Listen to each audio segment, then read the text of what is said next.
अस्सलामुअलैकुम एवरीवन, बिस्मिल्लाहिर्रहमानिर्रहीम। आज हम बात करेंगे पार्ट्स ऑफ स्पीच के बारे में। पार्ट्स ऑफ स्पीच क्या हैं, क्या काम करते हैं, इनकी वर्किंग कैसे है और फर्दर मोर इनकी कैटेगरीज और फर्दर मोर आगे उनकी कैटेगरीज के बारे में भी हम कुछ के बारे में बात करेंगे। अगर हम बात करें पार्ट्स ऑफ स्पीच की, तो स्पीच से ही वाज़ह हो रहा है the language which are the spoken words. ठीक है, सबसे पहले हम अल्फाबेट सीखते हैं, सिंबल्स सीखते हैं, वर्ड्स सीखते हैं और उसके बाद हम सीखते हैं कि वो कैसे काम करते हैं, उनकी वर्किंग क्या है। Basically parts of speech indicates how the word functions in meaning as well as grammatically within the sentence. अब एक सेंटेंस के अंदर डिफरेंट वर्ड्स यूज हुए हैं, अब वो डिफरेंट वर्ड्स कैसे यूज हुए हैं, उनका मतलब यूज करने का मतलब क्या है, उनका फंक्शन क्या है, वो मतलब में वो कैसे फंक्शन परफॉर्म कर रहे हैं, बहुत ही meaning as well as grammatically उनका क्या फंक्शन है, तो ये सब हम पार्ट्स ऑफ स्पीच हमें बताते हैं। अब बेसिकली एक वर्ड जो है, एक सिंगल इंडिविजुअल वर्ड जो है वो अपने सर्कमस्टेंसेस के लिहाज से अपना मतलब और अपना फंक्शन बदलता है। अब वो डिफरेंट सर्कमस्टेंसेस में डिफरेंट पार्ट ऑफ स्पीच की तरह बिहेव कर सकता है। ठीक है, उसके बाद अगर हम बात करें तो एक वर्ड की एग्जैक्ट डेफिनेशन या करेक्ट डेफिनेशन जानने के लिए कि उसका बेसिकली फंक्शन क्या है, वो क्यों यूज हुआ है, मतलब क्या, उसका करेक्ट डेफिनेशन जानने के लिए हमें पार्ट्स ऑफ स्पीच का जानना बहुत ज्यादा जरूरी है। उसके बाद अगर हम बात करें तो हमारे पास 8 तरह के पार्ट्स ऑफ स्पीच होते हैं। 9 तरह के, बेसिकली कुछ लोग कहते हैं कि 9 तरह के होते हैं, आर्टिकल को भी इसमें ही इंक्लूड करते हैं, लेकिन आर्टिकल की बेसिकली एक अलहदा से इन्होंने अब एक एक्सप्लेनेशन दे दी है। तो इस तरह हमारे पास इंग्लिश में 8 पार्ट्स ऑफ स्पीच आ गए, जिसके अंदर हमारे पास noun, pronoun, verb, adverb, adjective, preposition, conjunction, interjection, ये आ गए।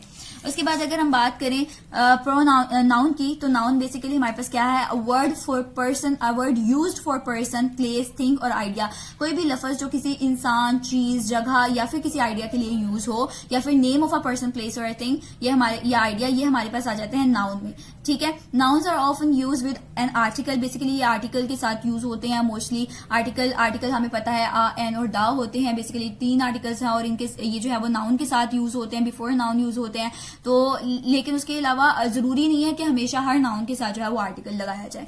उसके बाद अगर हम बात करें तो नाउन में प्रॉपर नाउन होते हैं, कॉमन नाउन होते हैं। प्रॉपर नाउन की अगर हम बात करें किसी भी खास जगह, चीज के नाम को या उसके लिए जो लफ्ज इस्तेमाल होता है उसको हम प्रॉपर नाउन कहते हैं। और प्रॉपर नाउन हमेशा कैपिटल लेटर से स्टार्ट होता है। जैसे फॉर एग्जाम्पल हमारे पास आ गया ऑस्ट्रेलिया। ऑस्ट्रेलिया क्या है, वो एक स्पेसिफिक कंट्री का नाम है, तो ऑस्ट्रेलिया कैपिटल लेटर से स्टार्ट होगा और ये एक प्रॉपर नाउन है। एक स्पेसिफिक चीज को ये पॉइंट आउट कर रहा है, एक स्पेसिफिक चीज के बारे में बता रहा है, एक स्पेसिफिक जगह के नाम को बता रहा है। तो अगर उसके बाद अगर हम बात करें हजरत Muhammad peace be upon him, तो ये एक स्पेसिफिक पर्सन के बारे में हमें बता रहा है, एक जो खास इंसान के बारे में, एक स्पेसिफिक यूनिक इंसान के बारे में हमें इंफॉर्मेशन दे रहा है। तो ये एक प्रॉपर नाउन है और ये स्टार्ट होगा कैपिटल लेटर से। जबकि कॉमन नाउन की बात की जाए तो वो कैपिटल लेटर से स्टार्ट नहीं होते, वो किसी भी जनरली किसी भी जगह, चीज या इंसान के नाम को कह सकते हैं हम, नॉर्मली जो यूज हो आमतौर पर। जैसे अगर हम एक या फिर ऐसे अल्फाज को भी कह सकते हैं जो ओवरऑल एक कैटेगरी को शो कर रहे हैं, उसके अंदर डिफरेंट कैटेगरीज आ जाए। जैसे कंट्री क्या है, अब वो ओवरऑल जनरली सब कंट्रीज को शो कर रही है, तो ये कॉमन नाउन है। उसके बाद अगर हम बात करें, नाउन सिंगुलर होते हैं, प्लूरल होते हैं, कॉन्क्रीट होते हैं, एब्स्ट्रैक्ट होते हैं। इसकी हम कुछ कैटेगरीज के बारे में बात कर लेते हैं। अगर कॉन्क्रीट नाउन्स की बात की जाए तो ये ऐसे नाउन्स होते हैं जिनको हम देख सकते हैं, ये जो फिजिकली एग्जिस्ट करते हैं वो होते हैं कॉन्क्रीट नाउन, जैसे chair, table, bat, ball etcetera. Abstract noun की बात की जाए तो ये ऐसे नाउन होते हैं जिनको हम ना तो देख सकते हैं, ना ही उनकी कोई फिजिकल एग्जिस्टेंस होती है, जैसे ट्रुथ, लाई, हैप्पीनेस एक्सेट्रा। इसके बाद अगर हम कलेक्टिव नाउन की बात करें तो वो group of person, place, things, इन सब चीजों को कह सकते हैं। ठीक है, जैसे कि हमारे पास उसके अलावा अगर हम बात करें कलेक्टिव नाउन के अलावा और भी तरह के नाउन्स होते हैं, जिसके अंदर काउंटेबल नाउन्स आ जाते हैं जिनको हम काउंट कर सकते हैं, नॉन काउंटेबल नाउन्स जिनको हम काउंट नहीं कर सकते। इस तरह फर्दरमोर और भी कैटेगरीज है नाउन की। उसके बाद अगर हम बात करें तो नाउन्स जो है वो बेसिकली किसी इंसान का पोजेशन शो करने के लिए भी यूज होते हैं। जैसे नाउन्स के साथ हम पोजेशन को शो करने के लिए हम एपोस्ट्रोफ और उसके साथ एस का यूज करते हैं। जब हम एपोस्ट्रोफ लगा के उसके साथ एस का यूज करते हैं तो वो हमें बताती है उस नाउन की पोजेशन, उस नाउन की मलकियत। जैसे अरीबाज बॉल पॉइंट, तो ये क्या बता रहा है कि अरीबा की मलकियत है, ये बॉल पॉइंट अरीबा की मलकियत है। उसके बाद अगर हम बात करें तो जैसे उसामा's फ्रेंड, तो यहाँ पे एस जो है वो एपोस्ट्रोफ के साथ हमने एस लगाया और वो हमें रिप्रेजेंट कर रहा है कि उसका दोस्त, उसकी पोजेशन, उसकी जो है वो मिल्कियत के बारे में बता रहा है। उसके बाद अगर हम बात करें nouns can function in different roles within a sentence. अब एक नाउन जो है वो डिफरेंट तरीके से बिहेव कर सकता है एक सेंटेंस में। अब वो एक ऑब्जेक्ट के तौर पर भी काम कर सकता है एक सेंटेंस में, एक सब्जेक्ट के तौर पर भी काम कर सकता है। जैसे आयशा ईट्स फूड, अब आयशा जो है वो खाना खाती है, तो आयशा जो है वो हमारे पास सब्जेक्ट है, वो भी नाउन है। फूड, फूड भी हमारे पास नाउन है ना, वो ऑब्जेक्ट के तौर पर यूज हो रहा है। उसके बाद अगर हम बात करें एक और एग्जांपल लेते हैं, the young girl brought me a very long letter. अब जो गर्ल है, the word use for a person, girl, girl क्या है हमारे पास नाउन है। उसके बाद letter, letter a word use for a thing या नेम ऑफ अ थिंग, खत, तो उसको वो भी एक नाउन है हमारे पास। इसके साथ अगर हम सेकंड कैटेगरी प्रोनाउन की बात करें, जो सेकंड पार्ट ऑफ स्पीच है, तो उसके अंदर हमें पता लगता है a word which is used in place of a noun, ऐसा वर्ड जो नाउन को रिप्लेस करे या नाउन की जगह पर इस्तेमाल हो, जैसे he, she, it, we, they etcetera, ये सारे क्या हैं, ये प्रोनाउन है। ठीक है। उसके बाद अगर हम बात करें बेसिकली ये उसको रिप्लेस करते हैं नाउन को, substituted for a specific noun, एक स्पेसिफिक नाउन का सब्सटीट्यूट के तौर पर हम इसको यूज करते हैं। और जो नाउन होता है वो प्रोनाउन का एंटीसीडेंट कहलाता है। फॉर एग्जाम्पल, हम एक एग्जाम्पल लेते हैं, I hate my Barbie doll because she is full of herself। अब she जो है वो प्रोनाउन है और हमारे पास जो बारबी डोल है वो हमारे पास नाउन है। अब जो बारबी डोल है वो she का एंटीसीडेंट है। ठीक है, noun is an antecedent of the pronoun. उसके बाद अगर हम बात करें फर्दर टाइप्स की, तो हमारे पास प्रोनाउन में डिफरेंट कैटेगरीज आ जाती हैं, जिसके अंदर पर्सनल प्रोनाउन आ जाते हैं, जो बेसिकली किसी भी स्पेसिफिक पर्सन, ग्रुप या फिर किसी चीज को शो करते हैं, जिसके अंदर हमारे पास आई, वी, दी, यू, इस तरह के हमारे पास प्रोनाउंस आ जाते हैं। फॉर एग्जाम्पल अगर हम इसकी एग्जाम्पल लें तो हम कहते हैं David and John are friends, they play basketball, तो जो दे है, दे पर्सनल प्रोनाउन है। उसके बाद अगर हम बात करें पोजेसिव प्रोनाउन की, तो पोजेसिव प्रोनाउन किसी की भी मलकियत या ऑनरशिप को, पोजेशन या ऑनरशिप को शो करने के लिए यूज होते हैं, जिसके अंदर माइन, योर्स, ठीक है, हर्स, आवर्स, तो इस तरह के जो है ना, आर्स, इस तरह के पोजेसिव प्रोनाउंस यूज हो जाते हैं। उसके बाद अगर हम बात करें रिलेटिव प्रोनाउन की, तो रिलेटिव प्रोनाउन में हमारे पास ऐसे प्रोनाउंस आते हैं जो basically which reference to the nouns mentioned previously. ठीक है, जो किसी पहले जो नाउन यूज हो चुका है उसको मेंशन करे, जिसके अंदर हमारे पास आ जाते हैं विच, दैट, हुज, इस तरह के प्रोनाउन। अब जैसे द कार दैट क्रैश्ड, अब दैट जो है वो हमें द कार, उस नाउन को शो कर रहा है जो हमारे प्रीवियसली यूज्ड है। द कार दैट क्रैश्ड, उसके बारे में इंफॉर्मेशन दे रहा है। तो जो दैट है वो हमारे पास रिलेटिव प्रोनाउन है। इसी तरह हुज, विच, ये सारे हमारे पास क्या होते हैं, हमारे पास रिलेटिव प्रोनाउन होते हैं। उसके बाद अगर हम बात करें रिफ्लेक्सिव प्रोनाउन की, तो रिफ्लेक्सिव प्रोनाउन बेसिकली नाउन की आइडेंटिटी को आगे फर्दर मोर जो है वो रिफ्लेक्स में शो करता है, जैसे yourself, herself, themselves, ourselves, इस तरह जो हमारे पास है ये हमारे पास रिफ्लेक्सिव प्रोनाउंस होते हैं। उसके बाद अगर हम डिमॉन्स्ट्रेटिव प्रोनाउन की बात करें, तो ये किसी स्पेसिफिक चीज को पॉइंट आउट करते हैं एक सेंटेंस में, किसी भी स्पेसिफिक चीज को पॉइंट आउट करने के लिए, जैसे दिस, दैट, इस तरह के जितने भी प्रोनाउंस है वो हमारे पास जो है वो आ जाते हैं डिमॉन्स्ट्रेटिव प्रोनाउन में। For example, I prefer this, तो दिस जो है वो हमारे पास डिमॉन्स्ट्रेटिव प्रोनाउन है और this is pointing to something specific in the sentence. उसके बाद अगर हम बात करें वर्ब की, तो वर्ब हमारे पास क्या होता है, विच एक्सप्रेसेस द एक्शन और बीइंग। ठीक है, अब वर्ब दो तरह का होता है, एक मेन वर्ब होता है, एक हेल्पिंग वर्ब होता है। मेन वर्ब बेसिकली हमारे पास होता है जिसको हम कोई भी एक्शन को शो करने के लिए यूज करते हैं, वो हमारे पास मेन वर्ब होता है। और जो हेल्पिंग वर्ब है वो हमारे पास जो है वो हेल्पिंग वर्ब के तौर पर यूज होता है, जिसके अंदर इज, एम, आर आ जाते हैं, was, were, can, could, might, ये सारे आ जाते हैं। और मेन वर्ब में जैसे कोई भी एक्शन, जैसे jump, jump is a main verb. उसके बाद राइट, राइट जो एक्शन है कि लिखना, तो वो भी एक मेन वर्ब है। Is and helping verb. उसके बाद अगर हम बात करें तो बेसिकली दोनों का जो वर्ब है और उसका सब्जेक्ट, इन दोनों को आपस में, अगर सब्जेक्ट सिंगुलर है तो वर्ब भी सिंगुलर होगा, सब्जेक्ट प्लूरल है तो वर्ब भी प्लूरल होगा। For example, she is singing beautifully. अब जो हमारे पास शी है वो सब्जेक्ट है, इज हमारे पास हेल्पिंग वर्ब है, सिंगिंग हमारे पास मेन वर्ब है। Main verb which is showing the action that she is singing, वो गाना गा रही है, तो वो खूबसूरती से गाना गा रही है, तो यहाँ पे जो हमारे पास एक्शन शो कर रहा है सिंगिंग, वो हमारे पास मेन वर्ब है। The other one is helping verb is. उसके बाद अगर हम बात करें क्विकली की, तो क्विकली बेसिकली हमारे पास एक एडवर्ब है। एडवर्ब की अगर हम फर्दर में बात करें तो एन एडवर्ब मॉडिफाइज और describes a verb, N adjective और एन अदर एडवर्ब। बेसिकली ये मॉडिफाई करने के लिए या डिस्क्राइब करने के लिए या इंफॉर्मेशन देने के लिए यूज होता है अबाउट अ वर्ब, एडजेक्टिव और एन अदर एडवर्ब। तो इससे पहले हम एक एडजेक्टिव की बात कर लेते हैं। एडजेक्टिव बेसिकली क्या होता है? एडजेक्टिव मॉडिफाइज और डिस्क्राइब्स अ नाउन और प्रोनाउन।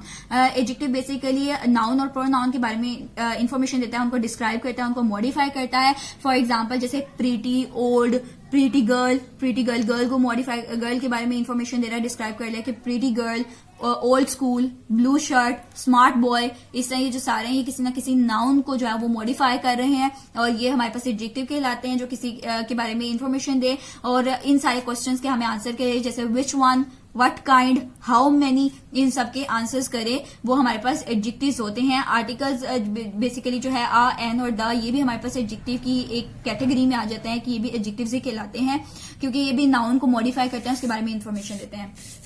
फर्दरमोर हम बैक टू एडवर्ब आते हैं। एडवर्ब बेसिकली क्या है? जो मॉडिफाई करता है वो जो है वो नाउन और प्रोनाउन को मॉडिफाई करता था। अब यहाँ पे एडवर्ब हमारे पास मॉडिफाई करता है, ये इन्फॉर्मेशन देता है अबाउट वर्ब, एडजेक्टिव और अनदर एडवर्ब। ठीक है, for example gently, extremely, well, carefully etcetera. अब यहाँ पे ये बेसिकली कुछ क्वेश्चंस के आंसर करता है जिसके अंदर हमारे पास आ जाता है it answers the questions like when, where, how, why, under what conditions और टू व्हाट डिग्री। इन सब चीजों के बारे में हमें इंफॉर्मेशन देता है, इनको कैटेगराइज, इनके बारे में हमारे पास इंफॉर्मेशन लाता है। जैसे कि काम का, जिस चीज के बारे में बात हो रही है, जिस एक्शन के बारे में बात हो रही है, वो कब हुआ, कैसे हुआ, कहाँ हुआ, या फिर जिस एडजेक्टिव के बारे में बात हो रही है वो क्या डिस्क्राइब कर रहा है। इसी तरह जिस एडवर्ब के बारे में बात हो रही है उसको भी मॉडिफाई करने के लिए होता है। For example she Yeats quickly. अब ईट्स जो है वो हमारे पास वर्ब है, एक्शन है। ठीक है, क्विकली हमारे पास एक एडवर्ब है जो ईट्स को मॉडिफाई कर रहा है, उसके बारे में इंफॉर्मेशन दे रहा है कि वो तेजी से खाती है। ठीक है, तो ईट्स वर्ब है और उसको मॉडिफाई कर रहा है हमारे पास एडवर्ब विच इज क्विकली। इसी तरह शी ईट्स टू क्विकली। अब टू क्या है? वो एक एडवर्ब है और वो मॉडिफाई कर रहा है एक दूसरे एडवर्ब को which is quickly. Two is modifying another adverb which is quickly. तो इस तरह क्या हुआ कि जो है वो एडवर्ब को भी मॉडिफाई करता है, एडवर्ब जो है वो उसको भी मॉडिफाई करता है, वर्ब को भी मॉडिफाई करता है और इसी तरह वो एडजेक्टिव को भी मॉडिफाई करता है। जैसे अगर हम बात करें अली इज वेरी हैप्पी। अब वेरी जो है वो हमारे पास एक एडवर्ब है and it is modifying the adjective happy. ठीक है, वो उसको जो उसकी एक सिचुएशन है उसको वो मॉडिफाई कर रहा है। तो Ali is very happy, very is, यहाँ पे जो वेरी है एडवर्ब वो हमारे पास मॉडिफाई कर रहा है एडजेक्टिव को। उसके बाद अगर हम बात करें प्रेपोजिशन की, तो प्रेपोजिशन में हमारे पास कोई भी वर्ड, ऐसे वर्ड्स आ जाते हैं जो कनेक्ट करें या फिर कोई भी ऐसे वर्ड्स जो किसी पोजीशन से या किसी ऑब्जेक्ट से पहले आए, या फिर a word placed before a noun और pronoun to form a phrase. ऐसा वर्ड जो किसी नाउन या प्रोनाउन से पहले लगाया जाए एक फ्रेज बनाने के लिए और वो दूसरे वर्ड को मॉडिफाई करे, another word in the sentence. ठीक है, जैसे इसके अंदर हमारे पास आ जाते हैं from, by, for example from, by, with, about, until etcetera. जैसे फ्रॉम द टीचर। ठीक है, अब टीचर हमारे पास एक नाउन है, नाउन ये उसे मॉडिफाई कर रहा है। फ्रॉम द मॉडिफाई कह रहा है, उसको उसके बारे में इंफॉर्मेशन दे रहा है, उसके बारे में बता रहा है, इससे पहले लगा है। और जैसे from the teacher, by the car, ठीक है, with our friends, about the book, ये सारे क्या है? ये नाउन से पहले यूज हो रहे हैं और ये जो है वो एक फ्रेज बना रहे हैं, फ्रेजेस बना रहे हैं डिफरेंट, और जो है वो मॉडिफाई कर रहे हैं। ठीक है, उसके बाद अगर हम बात करें प्रेपोजिशनल फ्रेजेस की, तो बेसिकली प्रेपोजिशनल फ्रेजेस जो होते हैं almost always functions as an adjective और एज एन एडवर्ब। ये एडजेक्टिव या एडवर्ब की तरह काम करते हैं क्योंकि नाउन या प्रोनाउन या फिर वर्ब, एडवर्ब, इन सबको जो है वो मॉडिफाई करते हैं, उनको डिस्क्राइब करते हैं। उसके बाद और फ्रेजेस में कन्वर्ट करते हैं, जैसे फ्रॉम द टीचर हमने बात की। उसके बाद अगर हम बात करें कंजंक्शन की, तो कंजंक्शन बेसिकली क्या होता है? जॉइंस वर्ड्स, फ्रेजेस और क्लॉजेस। अब यहाँ पे ये क्या काम करता है? बेसिकली वो हमारे पास फ्रेजेस बनाने के लिए यूज होता था बिफोर नाउन और प्रोनाउन। ठीक है, और जो है वो हमारे पे एडजेक्टिव जो है almost always works as an adjective या फिर एडवर्ब की तरह काम करता था। जबकि कंजंक्शन की अगर हम बात करें तो ये उसे डिफरेंटली वर्क करता है, लेकिन कैसे वर्क करता है? जॉइंस वर्ड्स, फ्रेजेस और क्लोजेस, फ्रेजेस, क्लोजेस और वर्ड्स को। अब हमें फ्रेज पता है कि टू और मोर, द कॉम्बिनेशन ऑफ टू और more words which couldn't give complete information, जो complete information नहीं देते। और क्लोजेस क्या होते हैं? द कलेक्शन ऑफ टू और more words which give complete information, जो complete information देते हो। ठीक है, और वर्ड्स हमारे पास सिंपल वर्ड्स होते हैं, तो इन चीजों को जो कनेक्ट करने के लिए यूज होते हैं वर्ड्स, वो हमारे पास कंजंक्शन में आ जाते हैं, जैसे एंड, बट, और, वाइल, बिकॉज एटसेट्रा। ठीक है, इसके अंदर हमारे पास हम एक एग्जांपल लेते हैं. For example she brought me a long letter from the teacher and then she quickly disappeared. Oh my. तो इसके अंदर जो है एंड वो हमारे पास यूज हो रहा है, वो हमें शो करता है that this is a conjunction using over there and joining two sentences या फिर क्लॉजेस कह लो. ठीक है. उसके बाद अगर हम बात करें तो दो तरह की कंजंक्शंस जो है बेसिक होती है. अगर हम फर्दर मोर बात करें तो कोऑर्डिनेटिंग कंजंक्शंस जो है हमारे पास वो जो है इक्वल एलिमेंट्स को कनेक्ट करने के लिए यूज होती हैं, जिसके अंदर इक्वल क्लॉजेस, इक्वल फ्रेजेस इनको कनेक्ट करने के लिए यूज होती हैं. जबकि सब जिसके अंदर हमारे पास आ जाते हैं एंड, बट, और, फॉर, येट, ये सारी आ जाती हैं. उसके अलावा अगर हम बात करें सब ऑर्डिनेटिंग कंजंक्शंस की तो इनके अंदर वो कंजंक्शंस आ जाती हैं जैसे बिकॉज, ऑल्दो, व्हाइल, जो कि ऐसे क्लॉजेस को कनेक्ट करने के लिए यूज होती हैं जो इक्वल ना हो, जो अनइक्वल हो, विच आर नॉट इक्वल.